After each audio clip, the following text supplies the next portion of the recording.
வணக்கம் நண்பர்களே, இன்னைக்கு நம்ம ரன்பீர் கபூர் மற்றும் யாஷ் அவர்களுடைய நடிப்பில் வெளிவர உள்ள ராமாயணா திரைப்படத்தினுடைய டீசரை ரிலீஸ் பண்ணியிருக்காங்க. ப்ரோ, இது டீசரா அப்படின்னு சொல்லிட்டு கேட்டிங்கன்னா எனக்கு சொல்ல தெரில. ஏன்னா ஆல்ரெடி வந்துட்டு ஒரு கிளிம்ஸ் மாதிரி ரிலீஸ் பண்ணாங்க. அதில் ராமரை ஒரு செகண்ட் காட்டினாங்க, ராவணனை ஒரு செகண்ட் காட்டினாங்க. ஸோ இன்னைக்காச்சும் டீசர் ரிலீஸ் பண்ணுவாங்கன்னு சொல்லிட்டு பார்த்தா மறுபடியும் இவங்க எடுத்து வச்ச சீன்ஸ் எல்லாம் கொஞ்சம் கொஞ்சமாக போட்டு காட்டியிருக்காங்களே தவிர இது ஒரு ப்ராப்பர் டீசர் அப்படின்னு நம்மளால சொல்ல முடியாது. ஏன்னா இந்த டீசரை பார்த்தக்கப்புறம் கூட படம் இப்படி தான் இருக்க போகுதுங்கிற ஒரு ஃபீலே வரமாட்டேங்குது. சும்மா இவங்க எடுத்த ஷார்ட்ஸில் எது நல்லா இருக்கோ அதில் ஒரு 4 ஷாட் காட்டியிருக்காங்க. அப்படி தான் இந்த டீசர் இருந்துச்சே தவிர ஒரு டைலாக் இல்லை, ஒரு ஸ்டோரி டெல்லிங் இல்லை, மறுபடியும் ஏதோ ஒரு கிளிம்ஸ் பார்த்த ஃபீல் தான் இந்த டீசர் கொடுத்துச்சு. இவங்க ஏன் இன்னும் பொத்தி பொத்தி வச்சுக்கிட்டு இருக்காங்க அப்படின்னு புரிய மாட்டேங்குது. சரி வாங்க நண்பர்களே, இந்த ராமாயண திரைப்படத்தினுடைய டீசரை பற்றி இன்னைக்கு வீடியோவில் நம்ம பார்த்துருவோம். நான் தான் உங்கள் Murugan. Thank you your honour, thank you. So இந்த டீசரில் எனக்கு ரொம்ப ரொம்ப பிடிச்ச ஒரு விஷயம் என்னென்னா, நம்ம ரன்பீர் கபூர் அவர்களுடைய லுக்கு தான். ஸோ அந்த ராமருக்கு ஏற்ற மாதிரி லுக்கை வந்துட்டு அவ்வளோ சூப்பராக டிசைன் பண்ணியிருக்காங்க. ஏன்னா இதுக்கு முன்னாடி திரைப்படமான அனிமலை விடவே இப்போ வந்து பார்த்தீங்கன்னா ரொம்ப யங்காக இருக்காரு நம்ம ரன்பீர் கபூர் அவர்கள். அந்த மீச தாடியெல்லாம் எடுத்துட்டு ராமருக்கு இருக்கிற மாதிரியான லுக்கை வந்துட்டு சூப்பராக டிசைன் பண்ணியிருக்காங்க. பார்க்க அவ்வளோ லட்சணமாகவும் தெய்வீகமாகவும் அந்த லுக்கை டிசைன் பண்ணதுங்கிறது ரொம்ப சூப்பர்னு சொல்லலாம். இந்த டீசருடைய ஸ்டார்டிங்லேயே வந்துட்டு ஒரு போரை தான் காட்டுறாங்க. எனக்கு தெரிஞ்ச அந்த ராமருக்கும் ராவணனுக்குமான போராக இருக்கும். கிளைமேக்ஸ் வாராத அது இருக்கும். இது வந்துட்டு பார்ட் 2ல தான் வரும்னு நினைக்கிறேன். இந்த போர்ல வந்துட்டு ஜடாயு பறவை மேல ராமர் நின்று போர் செய்யற மாதிரி காட்டுறாங்க. அப்போ அந்த பறவை வந்துட்டு தட்டு மாதிரி கீழே விழுக அதை நம்ம கும்பகர்ணன் பார்க்குற மாதிரியான ஒரு ஷாட்டு. இந்த ஒரு கிளிப்பை பார்க்குறப்போ கேம் ஆஃப் த்ரோன்ஸ்ல வர்ற அந்த வார் சீக்வன்ஸ் மாதிரி இருக்குமா, இல்லை ஆதி புருஷ்ல வர்ற மாதிரி ரொம்ப மொக்கையா இருக்குமானே கண்டுபிடிக்க முடிய மாட்டேங்குது. இவங்க எடுத்த 4 ஷாட்ல உருப்படியான ஷாட்டை மட்டும் டீசரா கன்வெர்ட் பண்ணி விடுறப்போ இது எந்த மாதிரியான ஒரு குவாலிட்டியில வரப்போகுதுங்கிற விஷயமே நம்மளால புரிஞ்சிக்க முடிய மாட்டேங்குது. ஸோ அடுத்து வந்துட்டு ஊர் மக்கள் எல்லாம் ராமருக்கு பூத்தூரா மாதிரியான ஒரு ஷாட்டு. இந்த ஒரு ஷாட்டை பார்க்குறப்போ எனக்கு ஒரு நம்பிக்கை வந்துச்சு. அதாவது பாகுபலி மாதிரி ஒரு ஹிஸ்டாரிக்கல் திரைப்படமா இது இருக்கும் அப்படிங்கிற மாதிரி நம்பினேன். ஆனால் அடுத்த ஷாட்டில் வந்து பார்த்தீங்கன்னா ஏதோ ஒரு அரக்க மாதிரி ஒருத்தர் இருக்கான். அவரை வந்துட்டு நம்ம ராமன் மரத்துக்கு மரம் தாவிலாம் வந்து பார்த்தோன்னா அட்டாக் பண்ணுற மாதிரி காட்டுறாங்க. இந்த ஷாட்டை பார்த்ததுக்கப்புறம் எனக்கு சுத்தமாக அந்த நம்பிக்கை போயிடுச்சு. ஏன்னா ராமாயணங்கிற கதை வந்துட்டு ஒரு ஹிஸ்டாரிக்கல் படமாக வந்தால் நல்லா இருக்குங்கிற மாதிரி தான் நான் ஃபீல் பண்ணிட்டுருக்கேன். ஆனால் இவங்க மறுபடியும் அந்த ஃபேண்டசிஸை ஆட் பண்ணி மறுபடியும் ஒரு ஆதி புருஷ் மாதிரியான ஃபீல் தான் கொடுக்குது அதை பார்க்குறப்பவே.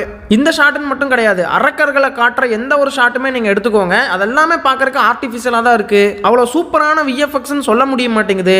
ஆதி புருஷ் தான் ஞாபகம் வருதுன்னு வச்சுக்கோங்களேன். ஸோ இந்த டீசர்லேயே ஒரே ஒரு விஷயம் மட்டும்தான் கோர்வையாக தெரிஞ்சுது. அது என்ன அப்படின்னா, நம்ம ராமரை வந்துட்டு 16 வருஷம் வனவாசம் போக வச்சிருவாங்க இல்லையா. அப்ப வந்துட்டு தன்னுடைய அம்மா காலில் விழுந்து கும்பிட்டுட்டு ராமர், சீதா, அப்புறம் லட்சுமணன் இவங்க 3 பேரும் வந்து அந்த கோட்டையிலிருந்து வெளியே வராங்க. ஒரு இளவரசராக வாழ்ந்துட்டு இருந்தவர் திடீர்னு வந்து ஒரு முனிவர் மாதிரி ட்ரெஸ் எல்லாம் பண்ணிக்கிட்டு அந்த ஊர் மக்கள் எல்லாருக்குமே டாடா பாய் பாய் சொல்ற அந்த சீக்வன்ஸ் தான் அது. அப்போ வந்துட்டு அந்த கூட்டத்துக்கு நடுவில் ஒரு ரதம் காட்டியிருப்பாங்க. அந்த ரதத்தினுடைய சக்கரத்தை வந்துட்டு அவ்வளோ சூப்பராக டிசைன் பண்ணியிருப்பாங்க. பார்க்கறதுக்கு அவ்வளோ கிராண்டாக ஃபீல் ஆச்சு. அதுக்கப்புறமா அவங்களுக்கு மத்தியில் அப்படியே நடந்து வந்து ஒரு சின்ன படகுல ஏறி அந்த வனவாசம் போகிற மாதிரி காட்டுறாங்க. ஸோ இந்த ஒரு சீக்வன்ஸ் மட்டும் தான் கோர்வையாக இருந்துச்சு இந்த டீசர்லேயே. அப்புறம் இந்த ஒரு ஷாட்டு, அதாவது நம்ம சீதா அவர்களுடைய சுயம்பரத்தில் நடக்கக்கூடிய அந்த ஷாட்டாக தான் இருக்கும். மற்ற இளவரசர்கள் யாருமே அந்த வில்லை தூக்கவே முடியாது. ஆனால் நம்ம ராமர் வந்துட்டு பார்த்தீங்கன்னா அந்த வில்லை எடுத்து உடைப்பார் இல்லையா, அந்த வில்லாக தான் இது இருக்கும்னு நினைக்கிறேன். அப்புறம் நிறைய இடத்துல விஎஃப்எக்ஸ் அடிவாங்கிறத நம்மளால பார்க்க முடிஞ்சுது. உதாரணத்துக்கு இந்த புழுதியில் நடந்து வரக்கூடிய இந்த சீக்வன்ஸ் பாருங்க.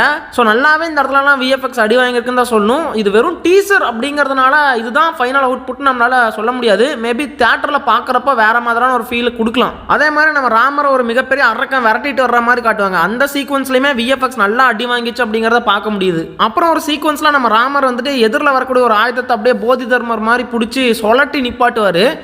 அந்த சீன்லாம் லிட்ரலி சீரியல் பார்க்குற மாதிரியான ஃபீல் தாங்க கொடுத்துச்சு.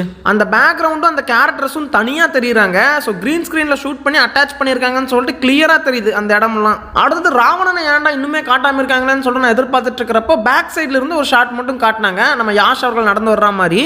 ஸோ அவர் வந்துட்டு பார்த்தீங்கன்னா அந்த சீதாவை கடத்துறதுக்காக ஒரு ரதத்தில் வருவார் இல்லையா, அதில் போய் ஏறுற மாதிரி காட்டுறாங்க. அது சூப்பராகவே டிசைன் பண்ணியிருந்தாங்க. ஸோ இதை மட்டும் சூப்பரான விஎஃப்எக்ஸில் பண்ணியிருந்தாங்கன்னு வைங்களேன் இந்த ராவணனுடைய ரதத்தை. இது வந்துட்டு அந்த அவதார் ஃபயர் அண்ட் ஆஷ்ல இந்த பறக்கிற கப்பல் மாதிரி ஒரு விஷயத்தை காட்டியிருப்பாங்க. அது பார்க்கறதுக்கு அவ்வளோ சூப்பராக விஷுவல் ட்ரீட்டாக இருந்துச்சு தியேட்டரில் பார்க்குறப்போ. அந்த மாதிரியான ஒரு விஷுவல் ட்ரீட்டாக இந்த ரதம் இருக்கலாம் ப்ராப்பராக விஎஃப்எக்ஸ் பண்ணால். அதுவும் ஐமேக்ஸில் பார்க்குறப்போ அவ்வளோ சூப்பராக அந்த ரதத்தை காட்ட முடியும். ஆனால் இந்த டீசர் பார்க்குறப்போ ஒரு பெரிய ஒரு விஷுவல் ட்ரீட்டாக இது ஃபீல் ஆகலை. ஆனால் அந்த அளவுக்கு கொண்டு வர்றாங்களான்னு சொல்லிட்டு பார்ப்போம். சரி, ஓகே நண்பர்களே, ஆக மொத்தத்தில் இந்த ராமாயணா டீசர் வந்துட்டு நான் எதிர்பார்த்த மாதிரி இல்லை. அதாவது என்ன ஃபுல்ஃபில் பண்ணல அப்படின்னு தான் சொல்லி ஆகணும். நான் வேற மாதிரியான ஒரு டீசர் எதிர்பார்த்தேன். லைக் நார்மலாக ஒரு ஒரு டீசர் இருக்கும் இல்லையா, ஸ்டோரி டெல்லிங் டைலாக்ஸ்லாம் வச்சு ஒரு ப்ராப்பரான டீசர் ஒன்று வரும்னு தான் எதிர்பார்த்தேன். ஆனால் அப்படி வராமல் ஜஸ்ட் கிளிம்ஸ் மாதிரி தான் மறுபடியும் விட்டுருக்காங்க. ஸோ என்ன ப்ரோ ஃபுல்லாகவே நெகட்டிவாகவே பேசிட்டீங்கன்னு சொல்லிட்டு கேட்டிங்கன்னா, ஆக்சுவலாக இதை நான் நெகட்டிவாக பேசலை. எனக்கு இன்னும் வந்துட்டு கண்டுபிடிக்க முடியல இது எந்த மாதிரியான ஒரு திரைப்படமாக வரும்னு இந்த டீசர் வச்சு என்னால் ஃபைண்ட் அவுட் பண்ண முடியலன்னு தான் நான் சொல்ல வரேன். சரி ஓகே நண்பர்களே, இன்னும் 2-3 மாதத்துக்கு அப்புறம் மறுபடியும் ஒரு டீசர், ஒரு ப்ராப்பர் டீசர் அல்லது ட்ரைலர் ரிலீஸ் பண்ணுவாங்கன்னு சொல்லிட்டு நம்பலாம். ஏன்னா படம் வந்துட்டு இந்த வருஷம் தீபாவளிக்கு வரப்போகுது. அதுவும் வந்துட்டு வேர்ல்டு வைடாக ரிலீஸ் பண்ண போகிறாங்க. ஒரு பெரிய ப்ராஜெக்ட் அப்படிங்கிறதுனாலேயே வந்துட்டு ஒரு 2 மாதத்துக்கு முன்னாடியெல்லாம் ட்ரைலர் ரிலீஸ் பண்ணிடுவாங்க. இந்த படம் நெருங்குறப்ப அந்த ஒரு வாரத்துக்கு முன்னாடி 10 நாளைக்கு முன்னாடி மட்டும் ரிலீஸ் பண்ணுவாங்கல்ல நம்ம ஊரில், அந்த மாதிரிலாம் இருக்காது. ஒரு 2-3 மாதத்துக்கு முன்னாடியே வந்துட்டு நல்ல ட்ரைலரே வந்துடும். ஒரு 2 ட்ரைலராவது இந்த படத்துக்கு ரிலீஸ் பண்ணுவாங்கன்னு சொல்லிட்டு நினைக்கிறேன். சரி ஓகே நண்பர்களே, இந்த ராமாயண திரைப்படத்தினுடைய டீசரை பற்றின உங்களுடைய கருத்தை மறக்காம கமெண்ட்டில் சொல்லிட்டு போங்க. உங்களை நான் அடுத்த வீடியோவில் சந்திக்கிறேன்.